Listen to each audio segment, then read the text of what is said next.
My gosh, Jarad Anderson got absolutely knocked out, cold, destroyed by Martin Bakole. Bakole took out Jarad Anderson. We had talked about Jarad Anderson on this show years ago, I believe a year ago, just about a year ago, when he was up and coming, when everybody was talking about him as the next great heavyweight, the next great American heavyweight, the man to save the U.S.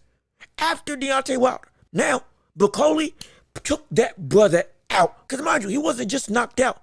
He was knocked down 3 times, made to look like a rag doll, nearly knocked out of the ring in round 5, knocked down again in round 5, but inevitably got knocked out and stopped by the referee. And it was because of the same doggone problems.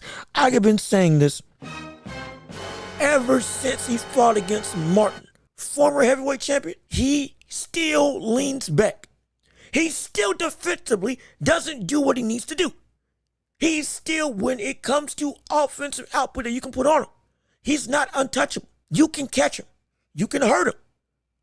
Martin caught him multiple times at the end of the fight, even though Anderson won handedly.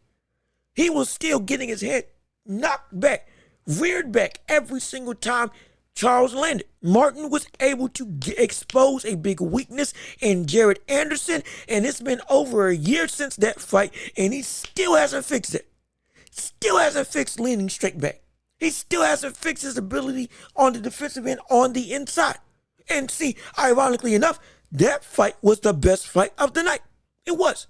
Bakole versus Anderson was the best fight of the night. Action-packed all around. We saw the offensive display that everybody fell in love with when it came to Jarad Anderson. And then one fell swoop, pop. Bakole ended that in the first round. Jarad Anderson gets back up, showed heart. Let's not get into it. Showed a bunch of heart in that fight. There's no question about it. Kept on getting up, but kept on getting caught too. Phenomenal offense from Bakole, who did exactly what the scouting report should have done when it came to Jarad Anderson. Throw uppercuts when you're on the inside, and then throw straights when he backs out, and you'll catch him and you'll hurt him. Got Jarad Anderson to commit. Threw that right hand, caught him. Threw the uppercut, caught him. Arm punches, similar to Subriel Matias. Just arm shots, no throwing hips, no turning in torque, just outright uppercuts that just looked like you were fanning away a fly, catching and hurting, turning it, twisting the neck of Jarad Anderson all night long. No matter what Jarad Anderson tried to do, no matter what offense Anderson tried to combat, no matter how much he tried to throw, the damage that Bakole was able to dish out as well as take was just something that he just couldn't compete with. And it's in part because of his defensive deficiencies when it comes to Jarad Anderson. He looks slick. He does all the feints. He does all the changing and blocks and all that stuff. Yes, he does. It looks pretty on the bag. It looks pretty on the pads. I've been saying it's a problem every single time I watch Jarad Anderson fight. Every time I watch him fight, it's been the same problem. The brother defensively is going to get caught. He's going to get hurt. And if he faces off against an elite or at least a contending boxer, he's going to get put to sleep. And every time, people were saying, no, that's not going to happen. And also, when it came to, I was calling for him to be tested earlier in his career. Because at that point, at this point, he's 17, 18 and 0. A bunch of knockouts to his name. Time to step it up. I was saying that after Charles Martin. Yet, the fight after Martin didn't do it, did he? No, he didn't. Now, goes and fights against an actual top 10 contender. We see exactly what happened. Got exposed. That's what did. He got exposed. Jarad Anderson at 250, what was he, 6'4", 250, 6'3", 250, versus Bakole, 6'6", 290, pushing 300 almost. Jarad Anderson still could have beat him. He was having great offensive flurries, don't get me wrong. He was having his way offensively when it comes to when he wanted to throw. Even when he was hurt, he still gave Bakole some good shots. Bakole just did better. Bakole's game plan perfectly exposed the issues that Anderson has. And it finally caught up with Anderson. And this is where the real problem lies now. Will Anderson recover? Yeah, he's young. 24, 25, just about. Young, spry.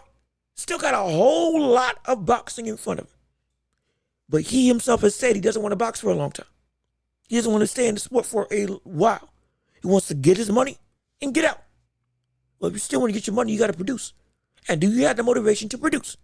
With you and Roy Jones Jr., we've seen that interview. If you haven't, go look at the interview with Jarad Anderson and Roy Jones Jr. Had a phenomenal discussion when they were training for one of their fights together. Roy was talking about how you need to stay motivated. You can't let everything get to you. You got to be able to be centered, essentially. Because Anderson was struggling with the weight of expectation with being the next great American heavyweight. Being the next great star in the biggest division of boxing. Literally, the biggest division in boxing. This is what he's been going through his entire boxing tenure. He's got talent. He's got speed. He's got flash. He's got flair. He's got the look. He's got the size. He's got the ability. In terms of he looks like this brother can take on the world. But it's when you actually face the world that you get really a reality check. And what his reality check is now, you are not there yet. You have not fixed what you need to fix. Do you have the motivation to do it? And I don't know if he does. I don't know if Jarad Anderson has the motivation to be able to fix these problems, fix these issues, fix his head movement, fix his blocking ability. Stop switching your block every couple of seconds. Commit to something that actually covers you up instead of making you susceptible to everything. Use head movement outside of ducking down and ducking back. You don't need those two as your only escape option. Use your feet since you got good feet. It's allegedly you got good feet. We know your hand speed's great. We now know that your power when it comes to the bigger heavyweights isn't going to be something that can just take anybody out. That 15 knockouts or so that you got in your career, now we see that it's not, I'm not saying you fought a bunch of bums. But I'm saying now when you're going up against people that are looking for titles, it's not going to be good enough. It's not. There's plenty of Bakoles in the top 10 division. There's people way better than Bakole when you get to top 5. And there's people that you can't even see when you get to the top 3. You as a boxer right now have to do a complete overhaul of your defensive abilities and understand to utilize your best weapons in your favor. Stop being so hard-headed and listening to your coaches. Get yourself the skill set necessary to take advantage of everything that you have. Because right now, you don't do that. You aren't doing that. You haven't been doing that for the longest time. It just now caught up with you. If you don't commit to the sport fully, the sport will spit you out. You can't just box with already an escape plan. Though we know we want people to be happy, healthy, get their money, and be able to retire, full faculties in check, accolades, and enough money to take care of your family and your family's family for the rest of your life. No problem there. I have no qualms with it. But to get there, your mindset has to be fully 100%. I'm in this to win this. And right now, over the last couple years, have not seen that from you. We haven't seen that same mentality from you. Jarad Anderson has not been committed to boxing. And if you aren't committed to boxing, boxing itself will knock you out of the ring, out of the sport, with nothing to show for it. If you don't at least try to make sure that you got everything in a row, it will spit you out with no remorse. That's what boxing will do to you. You got to be in this if you're Jarad Anderson. All this stuff is now swirling, and you're facing the backlash of you are not worthy of the hype. Are you going to let it fuel you and commit yourself fully to prove that you are indeed as good as they say you are? Or is this already going to help you propel yourself out of the sport in that retirement plan even quicker? Get yourself out of boxing on a faster track than you've already talked about in past interviews, which was at max like 3 years. Will you fight again now? Or have you lost all motivation entirely? These are the questions that we have to ask when it comes to Jarad Anderson. This is what we have to look at and question when it comes to what was supposed to be the next great American heavyweight.